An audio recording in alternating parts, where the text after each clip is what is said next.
Hello everyone, magbibigay naman po ako ng tips sa inyong mga sisilabs kung paano maghanap or mag-set up ng payout account at magkuha ng Swift code sa inyong mga payout account na gagamitin. Ayan mga sisilabs. Paano ba? Tapusin nyo po itong video ko at tuturuan ko po kayo mga sisilab kung saan kukuha ng Swift code for payout account. Ayan mga sisilabs. Tapusin niyo po. Salamat! Yan, punta lamang sa Google account. Ayan, pindutin ang BPI. Kung BPI yung inyong ATM. Swift code. Ayan, mga sisilabs. Ayan, pag-click niyan, ayan ang lalabas. Kunin mo lang po yan. Yung tinuturo ko. Video, yan na naman.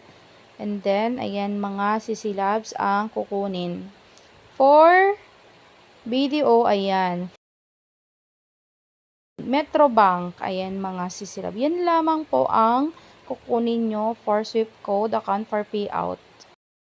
Ayan mga sisilabs, nakuha nyo ba kung paano kunin ang Swift code, kung saan kukunin ninyo ang Swift code for payout account? Sana may natutunan kayo sa akin. Follow for more! Manil Baliko!